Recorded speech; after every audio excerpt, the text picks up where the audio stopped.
A really interesting weekend in KFC SuperCoach, the third of 4 bye rounds. The fourth one is going to be interesting, but before we get to that, let's look at who was hot and who was cold in round 14.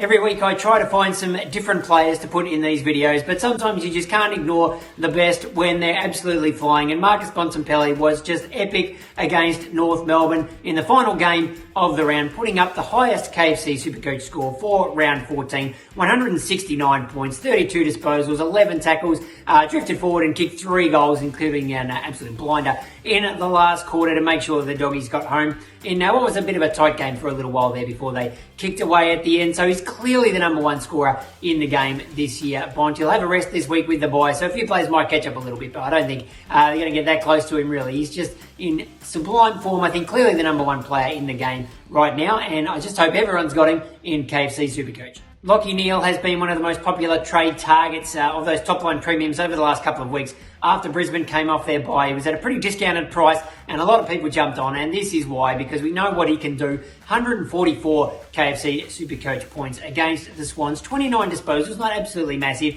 but 10 clearances amongst that, and 7 tackles as well. So he was just everywhere, and really one of the Lions' best players. So if we can keep putting up scores like that, he'll be one of the top premium midfielders for the run home.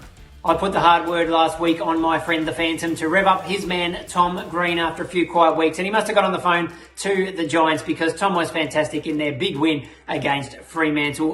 This is his best score since round 8, 127 KFC SuperCoach points, 31 disposals, 19 of them contested, 6 tackles, all the stuff that we know he does really well. Now that has got him back up into sort of premium status in my mind in the midfield in KFC SuperCoach. I was thinking potentially he's the sort of guy you might trade this week if you needed to move someone on to get to 18 scoring players in a tricky bye round, but I don't think you can do that now. Just back him in and hope we see a lot more scores like this over the final 10 rounds.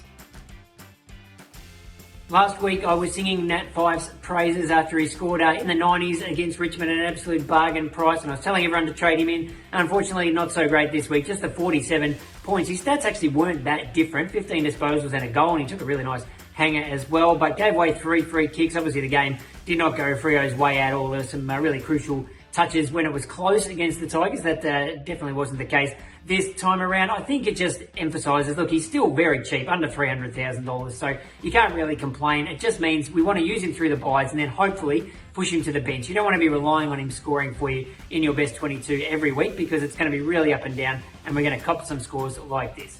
North Melbourne match committee would have been really interesting last week leading into this game against the Bulldogs. We know how well the Bond is going, but Jack MACRAE's the man who's really torched them the last few times they've played. So Brett Ratton sent his tagger Liam Shields to Jack MACRAE, and he did a pretty good job. You could argue maybe Bond was the man after what we saw yesterday, but MACRAE has been flying and he kept him to just 22 disposals. He only got the 1 behind, so no real scoreboard impact either, and 84 KFC SuperCoach points for MACRAE. So he's on the bye this week. If you're looking for a forward or a midfielder, but someone who can switch between the two, coming off the bye, he's down under 600k again. So he's someone you could potentially look at next week, but we'll give that tick to Liam Shields for his tagging job.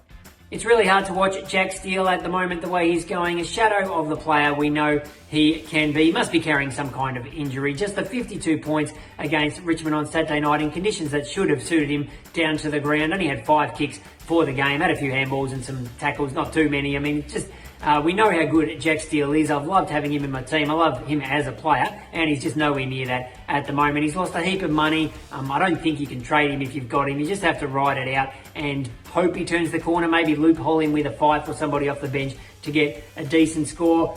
Hope he comes good in the run home, and for the rest of us, we can look forward to picking him at the start of next year when he's going to be very cheap.